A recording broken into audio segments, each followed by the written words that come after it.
Advocate and U.S. Senate candidate running to unseat Tom Cotton in 2024. A long-time Central Arkansas resident, Russ is a veteran, a musician, a small business owner, and former gubernatorial candidate who made history with the highest vote per dollar ratio in the state. He brings a bold vision for corporate accountability, fair taxation, and a government that serves people, not special interests. Russ is a champion for veterans, education, and marginalized communities across Arkansas. Let's give a warm welcome to Russ Russell.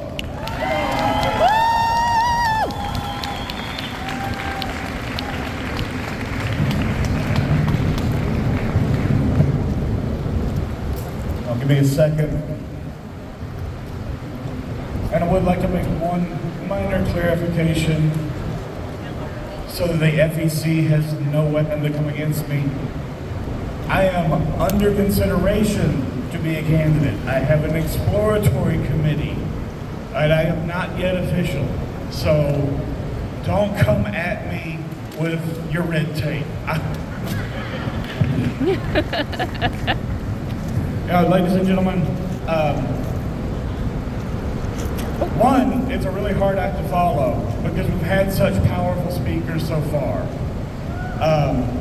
And we didn't get a chance to coordinate, so if I hearken or refrain back to their points, forgive me. It is not trying to steal their thunder, it is reinforcing the importance of those points. Yep.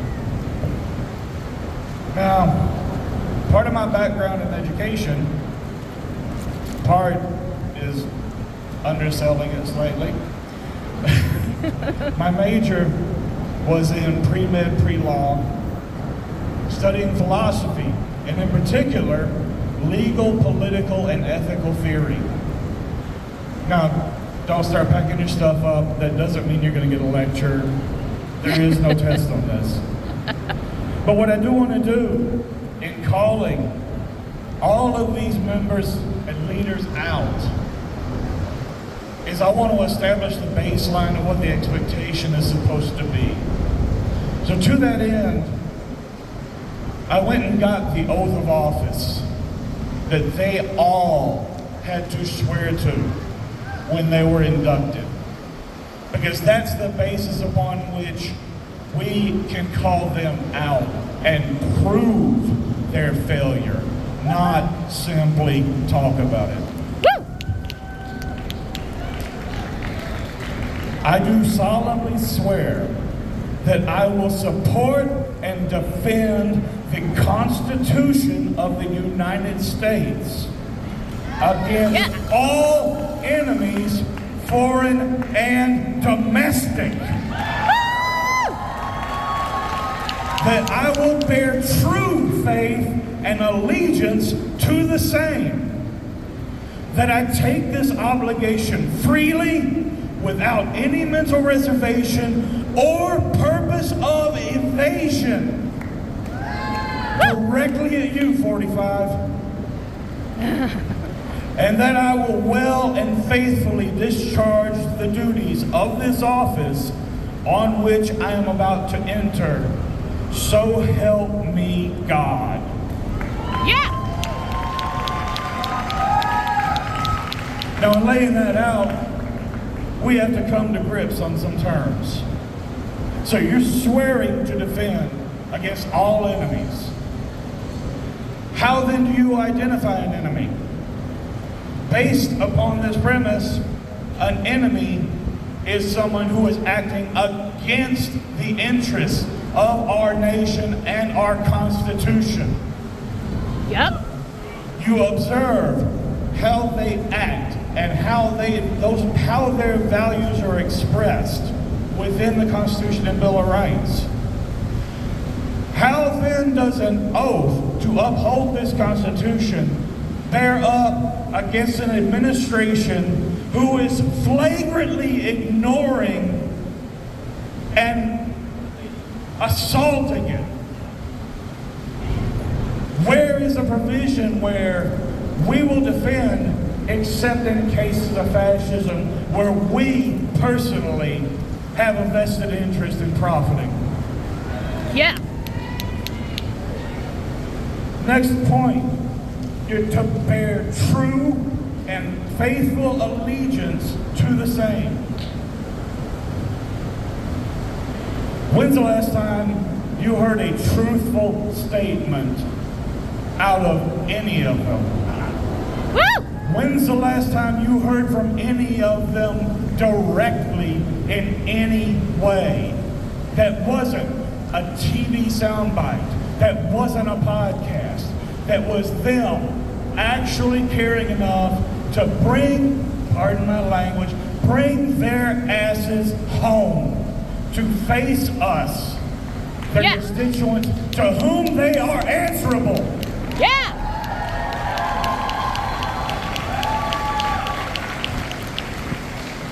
Again, taking this oath, obliging yourself freely without reservation or purpose of evasion.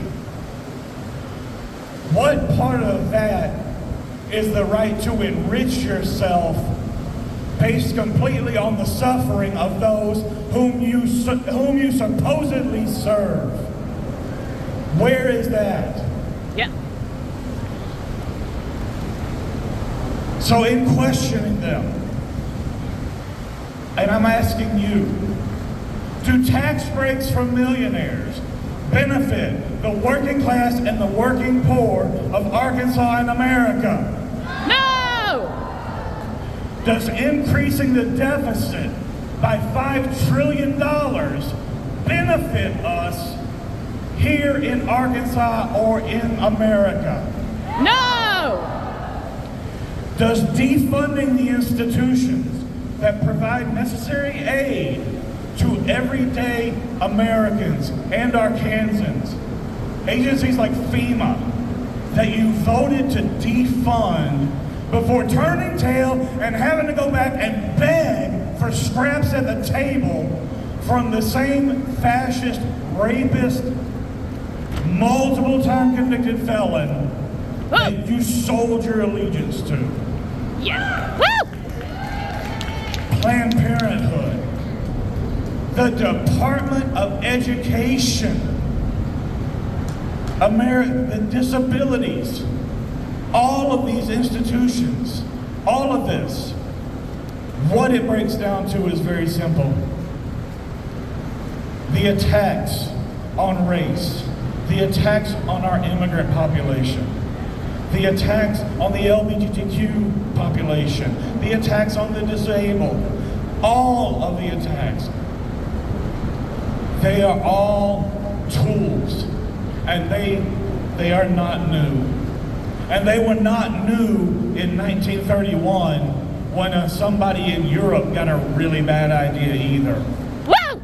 These are ideas that have plagued humanity from the beginning of time because they all distract from the one single war that we are all fighting above all else, and that is class warfare. We fundamentally cannot have true freedom while policies like Citizens United remain in place. We cannot have an equal voice when they determine that a dollar spent is protected as First Amendment speech. You're not bringing equity to the table. You are further selling out to those who only have their own self-interest at heart. Yeah. And when it comes to freedom, when it comes to our freedoms and rights as Americans and as Arkansans, and I have said this before, what most people fail to understand is that yes, you do everything you can to defend your rights. You stand up, you show up. But more importantly, you recognize the fundamental fact that it is my job to protect your rights just as it is your responsibility to protect your neighbor's rights and Yeah. their neighbor's rights. Yeah. No individual can stand alone. We need the power of people. We need the unified voices. We need to stop all of the petty squabbling on the entire left side of the spectrum.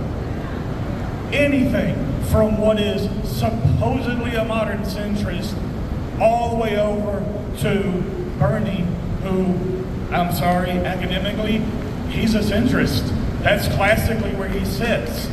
That's how far they have skewed and moved the goalpost. That now engaging in rational discussion is viewed as an attack from a radicalized left. Of course it does. When you've painted the entire scenario that delving into fascism is acceptable in some way.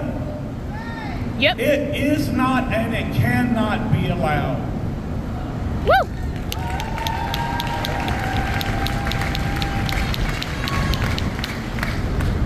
So my final statements, I did do the unthinkable. As a philosophy student, I tried to keep it brief. I didn't know how hot it was going to be today.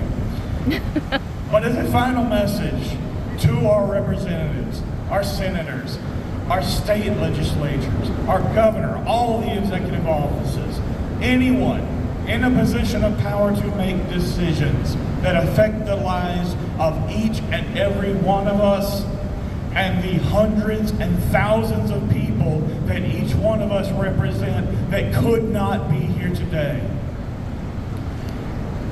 You have abandoned your post and your constituents. Yeah. You lack the courage to even face the people who you claim to represent. Yep. Your allegiances have been bought and sold by your billionaire masters who yank your leash when they want you to rubber stamp legislation that you haven't even read nor care to. Woo! No questions, no hesitation. Just like the lap dogs that you are. Whoa!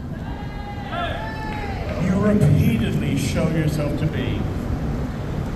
As well as that, too cowardly to even face the truth and resign. Woo! And if you'll oblige me for a moment, por mi familia, inmigrantes, tú no estás el problema, tú eres la familia. No, tú no está el problema. El problema están los pendejos en Washington, D.C. Woo!